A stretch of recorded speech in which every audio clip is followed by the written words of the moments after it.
આપ સૌનું મારા યુટ્યુબ ચેનલમાં સ્વાગત છે। આજે આપણે ગ્રામ સેવક ભરતી 2026ની વાત કરવાની છે, જેના ફોર્મ ભરવાના ચાલુ થઈ ગયા છે।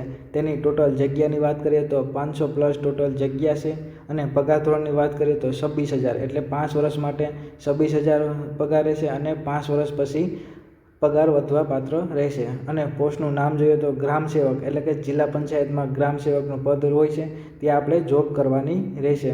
અને જગ્યાનું સ્થાનની વાત કરીએ તો ઓલ ઓવર ગુજરાતમાં જે જિલ્લા પંચાયત છે ત્યાં જગ્યા ખાલી હોય છે, ત્યાં જોબ કરવાની રહેશે। અને વય મર્યાદાની વાત કરીએ તો બધા માટે 35 વર્ષથી નીચે હોવા જોઈએ, 35 વર્ષથી ઉપર હાલે નહીં।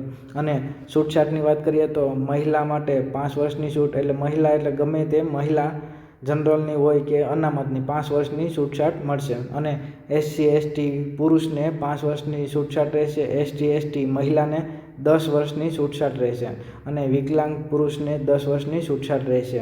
અને આપણે વાત કરીએ તો વિકલાંગ મહિલાને 15 વર્ષની છૂટછાટ રહેશે અને અનામત વર્ગના પુરુષ વિકલાંગ હોય તેને 15 વર્ષની છૂટછાટ રહેશે અને અનામત વર્ગના વિકલાંગ હોય મહિલા તો તેને 20 વર્ષની છૂટછાટ રહેશે। આમ કરીને 45 વર્ષથી વધારે હોવા ન જોઈએ।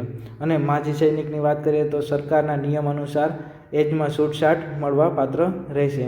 અને જગ્યાની વાત કરીએ તો અમદાવાદમાં 15 જગ્યા ખાલી છે, અમરેલીમાં 24, આણંદમાં 41, અરવલ્લીમાં 21, બનાસકાંઠામાં 6 અને ભરૂચમાં 30 જગ્યા ખાલી છે, ભાવનગરમાં નથી, બોટાદમાં નથી, છોટાઉદેપુરમાં 43 અને દાહોદમાં 50 અને દેવભૂમિ દ્વારકામાં 2 જગ્યા ખાલી છે, ડાંગમાં 4 છે, ગાંધીનગરમાં નથી, ગીર સોમનાથમાં નથી અને જામનગરમાં 1 છે, જૂનાગઢમાં પણ નથી અને કચ્છમાં 28 જગ્યા ખાલી છે અને ખેડામાં 24, મહીસાગરમાં 33, મહેસાણામાં નથી અને મોરબીમાં પણ નથી અને નર્મદામાં પણ 36 જગ્યા ખાલી છે, નવસારીમાં 1 છે, પંચમહાલમાં 10 છે, પાટણમાં નથી, પોરબંદરમાં નથી અને રાજકોટમાં પણ નથી અને સાબરકાંઠામાં 23 જગ્યા ખાલી છે, સુરતમાં 70 એટલે સુરતમાં વધારે જગ્યા ખાલી છે અને સુરેન્દ્રનગરમાં 6 છે, તાપીમાં નથી, વડોદરામાં 16 જગ્યા ખાલી છે, એમ કરીને વલસાડમાં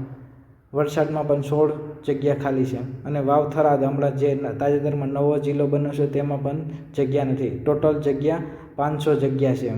તેમાં વાત કરીએ તો નોંધની વાત કરીએ તો જગ્યામાં વધઘટ કરવાની ભરતી બોર્ડને સત્તા છે, તે બધા ઉમેદવારને બંધન કરતા રહેશે છે, એટલે 500થી વધી પણ શકે અને ઘટી પણ શકે છે, તે આપણે બંધન કરતા રહેશે।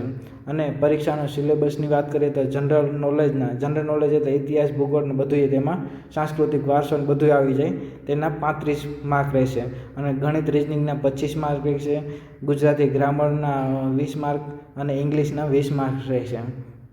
અને શૈક્ષણિક લાયકાતના સંદર્ભમાં ટેકનિકલ જ્ઞાનનું મૂલ્યાંકન કરતા પ્રશ્નો, તેના ટોટલ 200 માર્ક્સ રહેશે અને 3 કલાકનો સમય રહેશે। અને અરજી કરવાની વાત કરીએ તો જનરલને 100 રૂપિયા ભરવાના રહેશે અને SC ST SC BC અને EWS અને ફિમેલ એક્સ સર્વિસમેન અને વિકલાંગને કોઈ પણ રૂપિયા ભરવાના રહેતા નથી। અને લાયકાતની વાત કરીએ તો શૈક્ષણિક લાયકાતની વાત કરીએ તો બેચલર ઓફ રૂરલ સ્ટડી અને BSc agriculture, BE agriculture, BTech agriculture engineering, BSc horticulture, આ તમારે ગમે એમાંથી તે કરેલું હોવું જોઈએ। અને ડિપ્લોમા એગ્રીકલ્ચરમાં હોય તો હાલે, હોર્ટિકલ્ચર અને એગ્રીકલ્ચર એન્જિનિયરિંગ, એગ્રો પ્રોસેસિંગ ઓર પોલિટેકનિક ડિપ્લોમા એગ્રીકલ્ચરમાં, એટલે વધુ પડતું એગ્રીકલ્ચરમાં આપણે કરેલું હોય તો તમે આમાં એપ્લાય કરી શકો છો। અને બીજી વાત કરીએ તો કોમ્પ્યુટરનું જ્ઞાન હોવું જરૂરી છે અને ગુજરાતી, હિન્દી વાંચી અને લખી શકવા હોવા જરૂરી છે।